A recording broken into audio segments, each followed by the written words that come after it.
लज्जा समजता टाकली अर्धभ्रष्ट बुद्धी झाली सावत्या घरी आगी लाविली वैर पूर्ण अंतरी प्रभू रामचंद्र भगवान की जय, संत सावता महाराज की जय.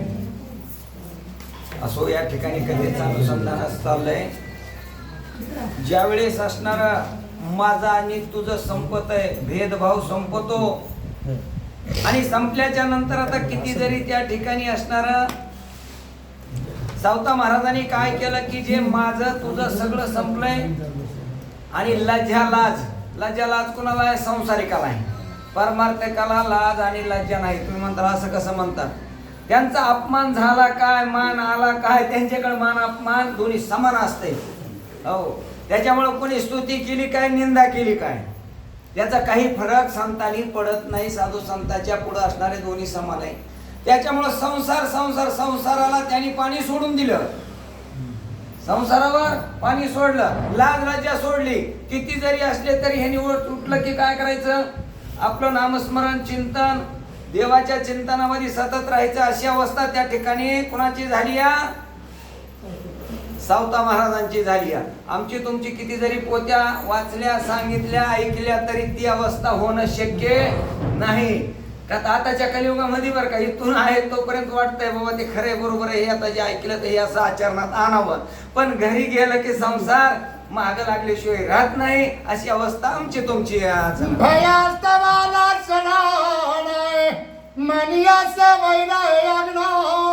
जय पराजय नविरहित मन सावत्याचे सर्व काळ. सावता महाराजांची अवस्था झाली.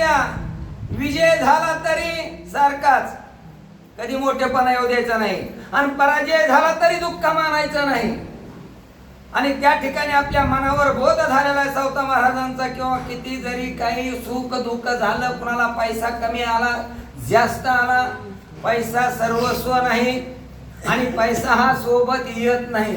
सर्व येणारा सोबत येणारा दोनच गोष्टी येतात. आपण केलेलं कर्म, कर्मामध्ये चांगलं आणि वाईट हे मात्र आपल्या सोबत आल्याशिवाय राहत नाही. याच्यामुळे साधू संतांची अवस्था ती झाली.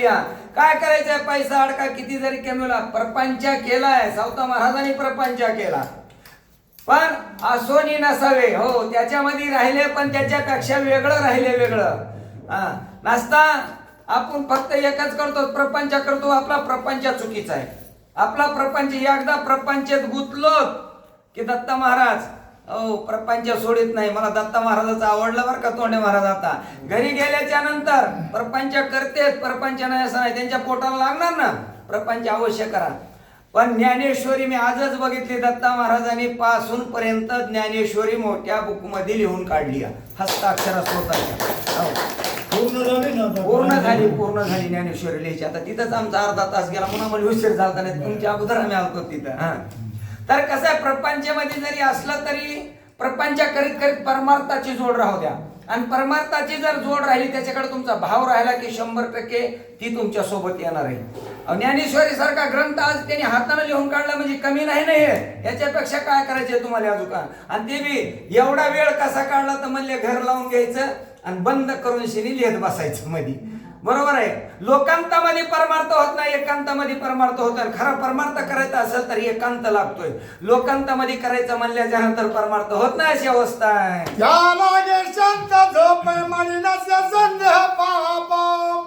सुखांतरी ज्ञानदीप कोणी झोप कुणाला चांगली लागते? ज्याच्या मनामध्ये असणार माझं तुझं, हो, ते मला असं खालीवरी बोलला, उद्याच्याला त्याचे काय आपल्याकडे देणं घेणं याच्यामध्ये माणसाला चिंता लागते. चिंता लागल्यावर झोप येत नाही. पण ज्याच्यापासून हे सर्व निघून गेले, प्रपंचामधून आलिप्त, त्याला मात्र महाराज गुरुजी जेवल्या बरोबर संड झोपल्याशिवाय राहत नाही. तुम्हाला सांगतो, किती बी इकडे लेकरं खेळू द्या, बाळ खेळू द्या, नातरुंड खेळू द्या, आजोबा फुल झोपीमध्ये का, तर सर्व संसार सुटलेला आहे त्यांच्यापासून. संसाराच्या अलिप्त झाल्याच्या नंतर झोप लागते. आणि ज्याला असणारी चिंता आहे ना, चिंता, मग कुठली चिंता असू द्या, मुलाबाळाची चिंता असू द्या, संसाराची चिंता असू द्या, अथवा राजकारणातली चिंता असू द्या, त्या माणसाला झोप मात्र येत नाही. मग त्याला डॉक्टरकडे जावं लागतंय.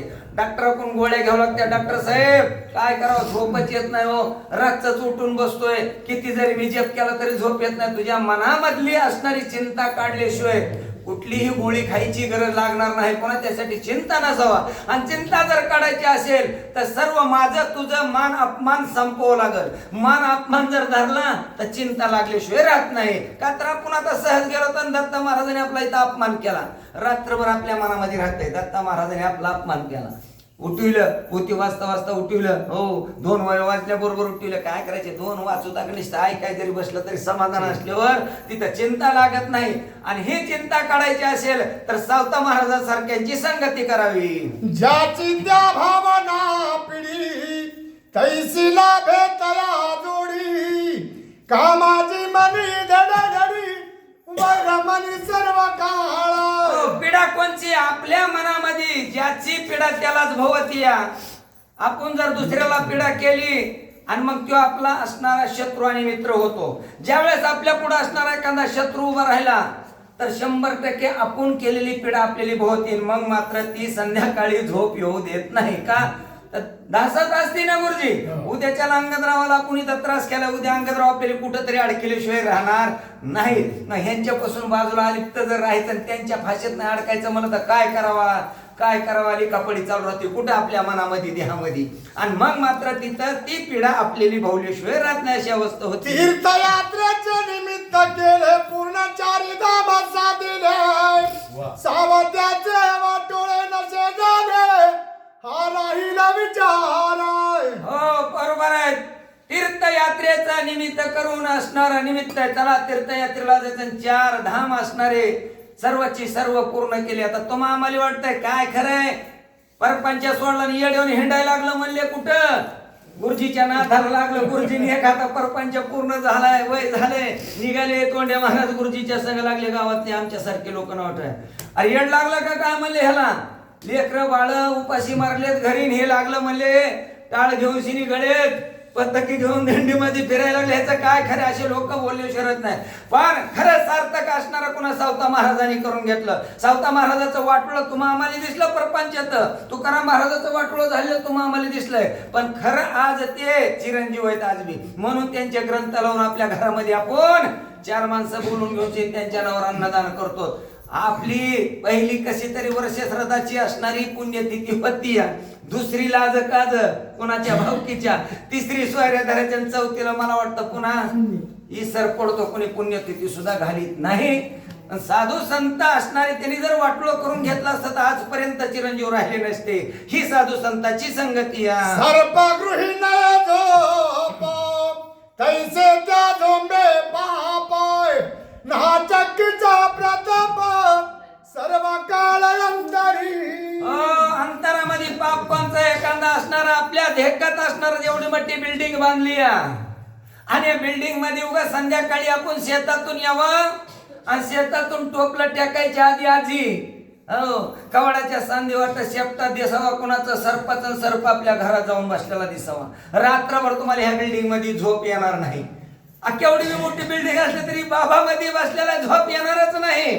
त्याच्यामुळे ज्याचं पाप त्याला आडवा येत या, आणि ते पाप आलं की मग चिंता लागती. अरे चित्तेमध्ये असणारा मरण पावल्याच्या नंतर माणूस जळतो, पण चिंतेमध्ये जिवंत असताना जळाल्याशिवाय राहत नाही. आणि चिंतेमध्ये जळणं म्हणजे आपलं पाप आडवं येत आहे. आणि मग ही काय पुन्हा घरामध्ये खरखऱ्या वाढत्यात, नवरा बायकोचं भांडण होत आहे, भाऊ भावाचं भांडण कोर्टाला जात आहे, बाप लेकायचं वाटण्यासाठी जमत नाही, बापाला किल्ली लेकाच्या हातात देऊ वाटत नाही, आमचे तुमचे पाप आहेत आडवे. नाही तर काय देणं घेणे. आले बराबरला तोंडे महाराज चावी कोराईकडे देऊन टाकायची, झंझट नको आपल्या माग. हो आणि जर ती चावी नाही द्यायची म्हणलं की बाप लेकायचं भांडण सुरू झालं, सासू सुनाचं सुरू झालं. मला वाटतं जरा वय झालं की आपलं खुशाल बसावा सासू म्हणता, असं कसं म्हणला. पण पोराली पोरली सांगा ना, फक्त पोरं असं करा आणि आपण आपलं खुशाल बसायचं. देवदेवाला पोती पुरणला आजेली बोलू वाटलं कुणाच्या इथं आपल्या गल्लीत पोती पुरण आहे, अवश्य सरळ जाऊन बसायचं तिकडं. लईच वाटलं घरी गेल्याच्या नंतर नातरुंड सांभाळीत अंगणात बसायचं. सोनबाई आली की तिला लय झालं, सोनबाई भाजी करीत भाकरी करीत असताना आपण भाजीचं चिरून द्यायचं एवढंच काम करा. कशी काय ती सून सांभाळीत नाही, सांभाळती. पण इथं कसं आहे, सगळा हट्ट दुई सांगतो. सून एक पट, सासू दुपट. आणि मग हे आपले आपले पापा आपल्या घरामध्ये असणारा संघर्ष वाढवितात. पोथीपुराण काय, फक्त आपल्या आचरणामध्ये कुणी एकमेकाला समजून घेत नाहीत, म्हणून आपले पाप आपल्याला आडवे येतात. छिद्रे पाहता आयुष्य गेले, सावत्या पुढे सामर्थ्य लोपले. शरण जाऊन या वहिले, सामोपचारी वागत असे. हे जे असणारं सामर्थ्य, मीपणा, मोठेपणा आमच्या तुमच्या मध्ये, राजकारण्यामध्ये मोठेपणा आहे पदाचा. संसारिकाला वाटतंय माझी भावापेक्षा 10 एकर जमीन मी आगाव घ्याव. अहो घे बाबा तुझी दुसरी, पण भावाची तरी घेऊ नको. तसं नाही, पण माझ्या नावावर आहे, माझ्या नावावर मी मलाच गुरुजी. हो, अशा परिस्थिती आमच्या गावात झाल्या. आपल्या आपल्या नावावरली भावाला द्यायची नाही. मग मला सांगा, संसारामध्ये वडिलाचे 2 मुलं आहेत. प्रपंचामध्ये सांगायचं म्हणलं तर सांगा, सुरुवातीपासून 50% दोन्ही मुलाच्या नावावर कोणी जमीन घेऊन ठेवताय का? घेतली का तुम्ही सांगा? घेतानीच, खरेदी करताना नाही खरेदी करीत. एक तर बापाच्या तरी नावावर असते, नाही तर थोरल्या मुलाच्या हो, अगर वारक्याच्या हो. मग काही एकमेकाच्या वाटण्या करून द्यायच्या नाहीत का? बरोबर करून देत नाहीत. तसे सामर्थ्याला, मीपणाला, मोठेपणाला भुकेलेले येतं. तसं सावता महाराजांचं झालं नाही. सावता महाराजांनी असणारा मोठ्या सामर्थ्यपणाला, मीपणाला सोडून दिलं, लात मारली. आणि स्वतः असणारा त्यांनी प्रपंचाला लात मारून सत्संगतीमध्ये असणार आपलं जीवन घातलं. याच्यापेक्षा दुसरं काही करू नका. धनहानी झाली थोर, गेला श्रीमंतीचा जोर.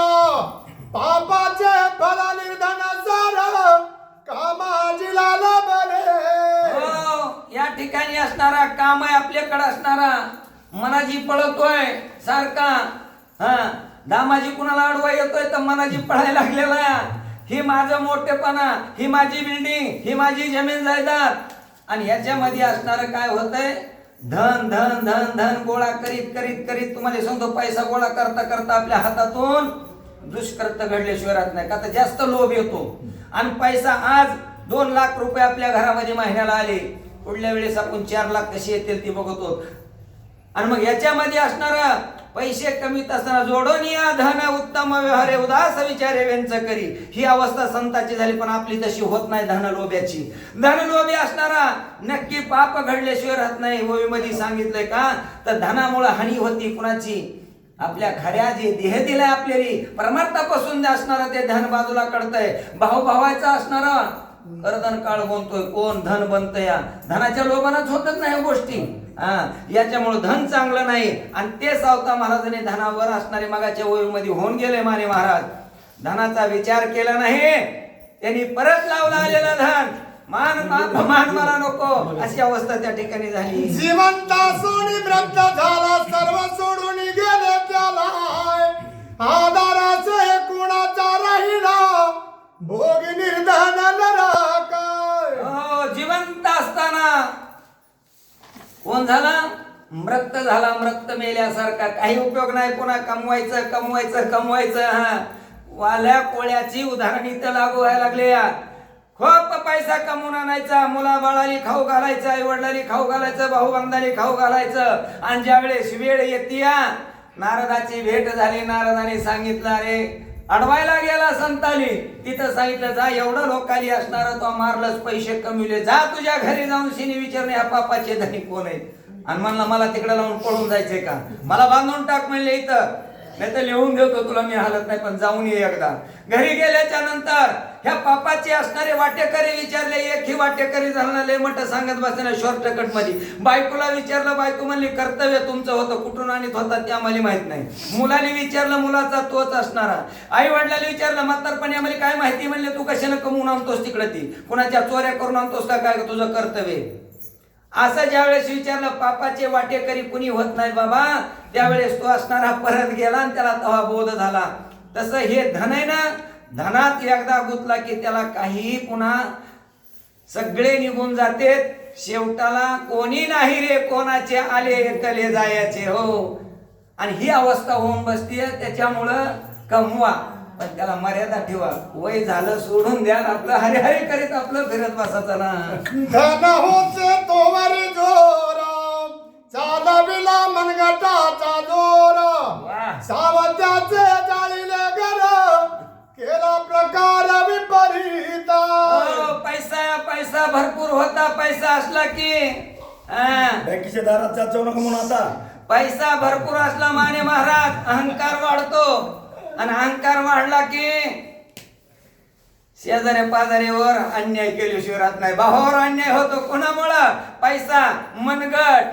लगेच पैसा मनगट दाखवायला सुरू करते, आणि पैसा मनगट मोठं झालं की भावाचं बी लुटायचं ना, आपलं बी आपलंच आणि भावाचं बी आपलंच. भावाच्या घराला गाडी लावून टाकायची, जाळून टाकायचं भावाचं घर. पण ते पाप असणारा फेडल्याशिवाय पर्याय नाही. पुन्हा पाप फेडावं लागते, अशी अवस्था या ठिकाणी सांगितली. आजी धर्मार्थ संपला पुरुषत्वहीन झालाय दारिद्र्य नरकी पडला पूर्ण झाला भ्रष्टत्व. धर्म अर्थ मोक्ष असणारा तिथून संपला. धन द्रव्य किती दिवसाची दुपारची सावलिया. धन द्रव्य हे टिकत नाही. किती जरी ऊन प्रकाश पडला तरी दुपारी सूर्य आल्याच्या नंतर सावलीला जावा लागतं या. पण तो सूर्य असणारा 4 वाजायला लागले की त्याचा प्रकाश कमी होतो. तसं धन आहे, आजचं धन उद्याच्याला दिसणार नाही. आणि त्याच्यामुळं ज्यांनी आपण दुसऱ्याला परपीडा केली आहे, कुणाच्या जीवावर, पैशाच्या जीवावर आणि मनगटाच्या जीवावर. सांगा, अंगातली असणारे मनगटातला जोर कायमस्वरूपी गुरुजी राहिला का कुणाचा? बरं, तुमची जी जवानी होती ती आज आहे का? आमची तीच नाही. पैसा आज आहे, उद्याच्याला कमी होईल. आणि मग ते असणारं मात्र केलेलं कर्म आपल्याला नरकाला नेल्याशिवाय राहत नाही. म्हणून श्री मागाल्या केलेल्या कर्माचे फळ आजच्या कर्मात भोगावं लागतात. मग सांगितलं ओळीमध्ये माने महाराज, दोष आपण दुसऱ्यावर देतात. काय करावा? आपल्याला लईच असणारी वागणूक बेकार मिळायला लागली. अरे तुझं कर्म तो वाईट केलं होतंस, पूर्वीच्या काळामध्ये तू कुणाला तरी त्रास दिला होतास, म्हणून आज तुला लोकांचा त्रास भोगावा लागतो. त्याच्यामुळं केलेलं कर्म आपल्या सोबत पाप आणि पुण्य